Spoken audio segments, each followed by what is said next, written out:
आज सबसे पहले तो मैं आप सबका बहुत बहुत स्वागत करता हूँ, अभिनंदन करता हूँ कि आप इस कोविड की महामारी के बीच में मीडिया के भाइयों को भी धन्यवाद दूंगा कि आप इस महामारी के बीच में जिस तरह से योद्धा के रूप में काम कर रहे हो और लेटेस्ट जो अपडेट देश और दुनिया को जिस तरह से दिखा रहे हो, मैं आपका भी स्वागत और अभिनंदन करता हूँ। और साथ ही हमारे जो डॉक्टर है, पैरामेडिकल स्टाफ, सफाई कर्मी, पुलिस के कर्मियों को भी मैं बहुत बहुत धन्यवाद दूंगा। इस महामारी के बीच में वो एक योद्धा के रूप में सब काम कर रहे हैं। और ये साल जो रहा, ये साल बहुत ही विकास की दृष्टि से या महत्वपूर्ण निर्णय के अगर देखें तो माननीय प्रधानमंत्री नरेंद्र मोदी जी के नेतृत्व में बहुत ही सराहनीय रहा और उसके अंदर ऐतिहासिक फैसले हुए। और उन ऐतिहासिक फैसलों को अगर देखा जाए तो ऐसे फैसले हुए जो राष्ट्र को आगे बढ़ाने वाले हो या आम आदमी के मन मस्तिष्क के जो फैसले होने चाहिए थे वो फैसले हुए। जहां देखते हैं कि धारा 370 देश के लिए बहुत महत्वपूर्ण थी। एक ही देश में दो निशान, दो विधान। और जिस तरह से जम्मू कश्मीर की स्थिति थी तो आज धारा 370 की हमें सबसे ज़्यादा आवश्यकता थी कि वो धारा 370 हटे। तो धारा 370 हटने का एक ऐतिहासिक फैसला इस साल के अंदर हुआ। और 3 तलाक जैसा फैसला जो हमारी अल्पसंख्यक बहनें थी वो इस 3 तलाक की वजह से एक ऐसा जीवन यापन कर रही थी जैसा उनको एक नारकीय जीवन था जैसे। लेकिन आज उस 3 तलाक का जो फैसला हुआ उसकी भी पूरे देश के अंदर सराहना हुई। और उसके बाद में आपने देखा होगा कि सम्मान नागरिकता का बिल, जहां पाकिस्तान के अंदर जो अल्पसंख्यक हैं या जैसे हिंदू, जैन, सिख, बौद्ध, ईसाई, जिनके साथ वहाँ पर धार्मिक उत्पीड़ना होती है, ऐसे भाई अपनी जान बचाकर, अपनी अस्मत को बचाकर हिंदुस्तान के अंदर आते, उनको नागरिकता देने का जो बिल हुआ पास, उससे उन लोगों को न्याय मिला और उनको जीने का एक अवसर प्रदान हुआ। तो आज इस सरकार के अंदर ऐसा एक महत्वपूर्ण फैसला भी हुआ। और इस साल के अंदर भगवान श्री राम का मंदिर अयोध्या में बने, इसके लिए हजारों लोगों ने जान दी। और एक धार्मिक जो आस्था का केंद्र था जिसको बाबर के समय के अंदर वहाँ पर मस्जिद बना दी गई थी या उसको जिस तरह से मंदिर की हम सब की मांग थी कि वहाँ पर मंदिर बने, तो आज अयोध्या के अंदर भगवान श्री राम का मंदिर का फैसला सर्वसम्मति से आया और भगवान श्री राम का मंदिर भव्य बनेगा। तो ऐसे इतिहास के अंदर लिखे जाने वाले महत्वपूर्ण निर्णय हुए। और इसके साथ ही विकास की अगर बात करें तो देश के अंदर जिस तरह से माननीय प्रधानमंत्री जी के नेतृत्व में 5 ट्रिलियन इकोनॉमिक को पार करना है,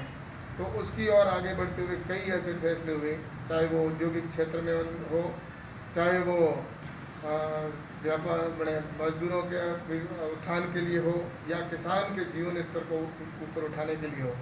ऐसे कई फैसले हुए। और इस फैसलों के बीच में मैं बताना चाहूँगा कि किसानों के लिए भी कई फैसले हुए कि जहाँ युवाओं को रोजगार देना था तो उनके लिए भी निर्णय हुए और उनको स्किल डेवलपमेंट के द्वारा किस तरह से उनको रोजगार स्वयं का प्राप्त हो, इसके लिए सरकार की तरफ से योजनाएं बनाई और उनको इसका लाभ आज हमारे देश के युवा ले रहे हैं। इसी तरह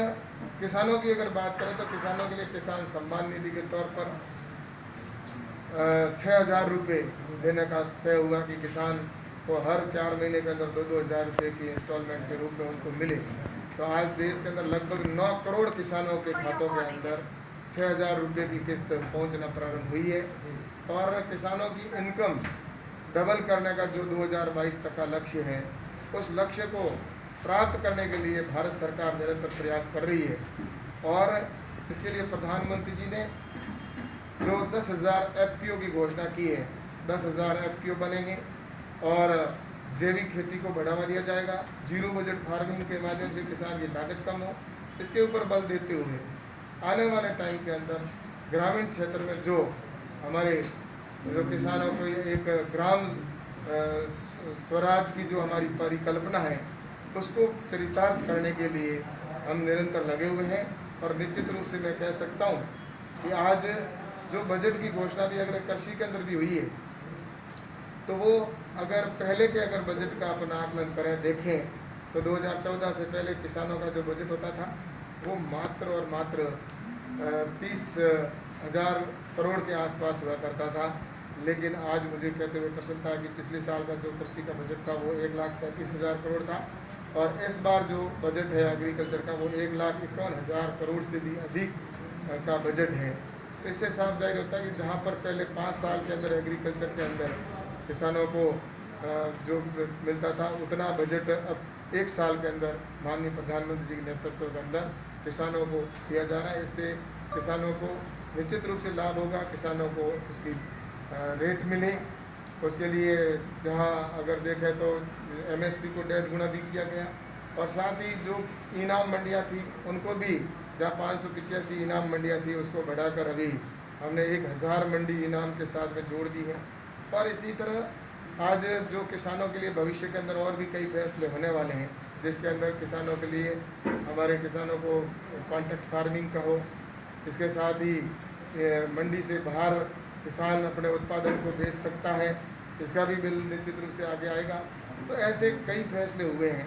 जो आने वाले टाइम के अंदर किसान की तस्वीर और तकदीर को बदलने वाले होंगे। और जो अभी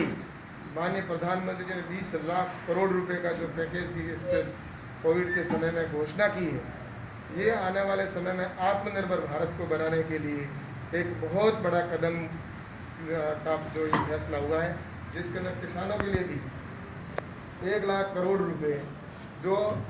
एग्रीकल्चर इंफ्रास्ट्रक्चर के ऊपर खर्च होंगे, वहीं लगभग 3.5 लाख करोड़ रुपए कृषि के सेक्टर में पूरे उसका उपयोग होगा, जिससे किसानों को सीधा लाभ होगा। और जो 1 करोड़ रुपए एग्रीकल्चर इंफ्रास्ट्रक्चर के ऊपर जो खर्च होंगे उसके अंदर हमने उनको 4 भागों में बांटा कि किसान जब फसल का कटाई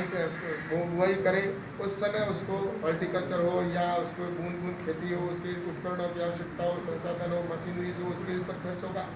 वहीं फसल की कटाई के अंदर भी किस तरह से उनको जो मशीनरीज के लिए या उनको नई टेक्नोलॉजी के साथ जोड़ने का उसके ऊपर इसका खर्च होगा। वहीं एक जो सबसे बड़ा उसके अंदर रखा गया है कि एग्रीकल्चर के अंदर वैल्यू चेन के द्वारा उनको किसानों को इसका लाभ मिले, तो इसके ऊपर भी खर्च होगा, जिसके अंदर किसानों को उसके अंदर कोल्ड स्टोरेज, वेयर हाउस और प्रोसेसिंग यूनिट ये सारे करके और किसान को पैकिंग करके और कैसे वो मार्केट के अंदर उसको अच्छी रेट मिले, इसके ऊपर भी कृषि के सेक्टर के अंदर काम किए जाएंगे। कुल मिलाकर हर क्षेत्र के अंदर माननीय प्रधानमंत्री जी के नेतृत्व में ये जो लक्ष्य है भारत को आत्मनिर्भर बनाना, वो लक्ष्य पूरा होगा। तो इस तरह से जो ये साल है, इस साल के अंदर जहाँ ऐतिहासिक फैसले हुए, वहीं लॉकडाउन जो महामारी एक आई, जहाँ आप देखते हैं कि कोविड जैसी महामारी पूरे विश्व के अंदर तबाही मचा रही है। इस बीच अगर प्रधानमंत्री जी को मैं धन्यवाद देना चाहूँगा कि उन्होंने जो एक ऐतिहासिक फैसला लिया और जिसकी वजह से आज देश के हजारों लोगों की जान बची है। आज मैं आपको ये बताऊं कि जहां दूसरे देशों के अंदर देखते हैं तो ऐसे अमेरिका है, ब्रिटेन है, चीन है, जहां पर हजारों लोगों की जान चली गई, लेकिन प्रधानमंत्री जी के सूझबूझ का ही परिणाम है कि आज हमारे देश के अंदर जो इतने पॉजिटिव केस कम हैं। तो इसके पीछे कारण यही है कि उनका समय पर निर्णय लिया गया। और इस समय मैं ये भी कहूँ कि आज लोगों के अंदर जागरूकता ये, जिस समय ये लॉकडाउन हुआ था उस समय भारत के अंदर इतने संसाधन भी नहीं थे, जहाँ अगर मास्क का प्रयोग करना हो तो लोगों के अंदर जागरूकता नहीं थी, मास्क मिल नहीं रहे थे, या उसके लिए सैनिटाइज की गई अगर उस समय इतनी पर्याप्तता नहीं थी, लोगों के अंदर जागरूकता नहीं थी, हॉस्पिटल के अंदर सारे संसाधनों की भी कमी थी। लेकिन ये जो 2 महीने का लॉकडाउन रहा, इस लॉकडाउन के दौरान जो सारे संसाधनों में जिनकी भी कमी थी, चाहे हॉस्पिटल के अंदर वेंटिलेटर की हो या अन्य जो सेंटरों की कमी हो, हॉस्पिटल के अंदर व्यवस्था की कमी हो, इन 2 महीनों के अंदर लोगों ने सोशल डिस्टेंस का, सभी देश की जनता ने इसका ध्यान रखा प्रधानमंत्री जी के आह्वान पर। इस बीच में सारी व्यवस्था भी हुई, लोगों के अंदर जागरूकता भी आई, जिसकी वजह से हज़ारों लोगों की जान बची। और भविष्य के अंदर भी निश्चित रूप से लोगों की जागरूकता की वजह से ये मैं कह सकता हूँ कि आने वाले टाइम में इस महामारी से भी हम निजात पाएंगे। और इस समय प्रधानमंत्री जी का ये निर्णय बहुत अच्छा निर्णय हुआ कि जिसकी वजह से उनके आह्वान के ऊपर पूरे देश ने उनके ये बात को माना, और जिसकी वजह से आज पूरे देश के अंदर जो महामारी है उसको हम निश्चित रूप से ये चुनौती है, लेकिन इसको हम इसको पूरा करेंगे। और आने वाले टाइम के अंदर देश है जो एक हमने जो सपना देखा है भारत आगे बढ़े, आज विश्व के दूसरे देशों को हमारे भारत ने इस समय ये जता दिया, जो हमारा विश्व के अंदर वसुधैव कुटुंबकम का जो हमारा नारा है, विश्व को हमने परिवार माना है, तो आज विश्व भी मानने लगा इस लॉकडाउन कोविड के बीच में कि भारत ने ऐसे कई ज़रूरतमंद देश थे जहाँ पर उनको सहायता के लिए हो। तो आज भारत का नाम और जो जिस तरह प्रतिष्ठा बढ़ी है ये प्रधानमंत्री माननीय नरेंद्र मोदी जी की वजह से। इसलिए मैं कह सकता हूँ कि आने वाले टाइम के अंदर हम ये साल है, इस साल में जो महत्वपूर्ण निर्णय है, अगली साल जो आएगा उसमें और अच्छे महत्वपूर्ण निर्णय होंगे, और देश फिर से हमारा जो एक विश्व गुरु बनने की हमारी सपना है वो भी निश्चित रूप से पूरा होगा। टिड्डी अफगानिस्तान और अफ्रीका वहाँ से ये आती है और पाकिस्तान के रास्ते हमारी सीमा के अंदर घुसती है। इस टिड्डी को नियंत्रण करने के लिए भारत सरकार के कर्मचारी निरंतर लगे हुए हैं, और हमें इस बात का पहले से ही जानकारी थी FAO की रिपोर्ट के अनुसार, और जिसमें जो पिछले साल टिड्डी आई थी उस टिड्डी से इस बार 2 से 3 गुना अधिक टिड्डी आने की संभावना थी। तो जिसकी वजह से हमने पूरी तैयारी की, और हमने UK की एक कंपनी को, जो माइक्रोनियर प्राइवेट लिमिटेड कंपनी है, जो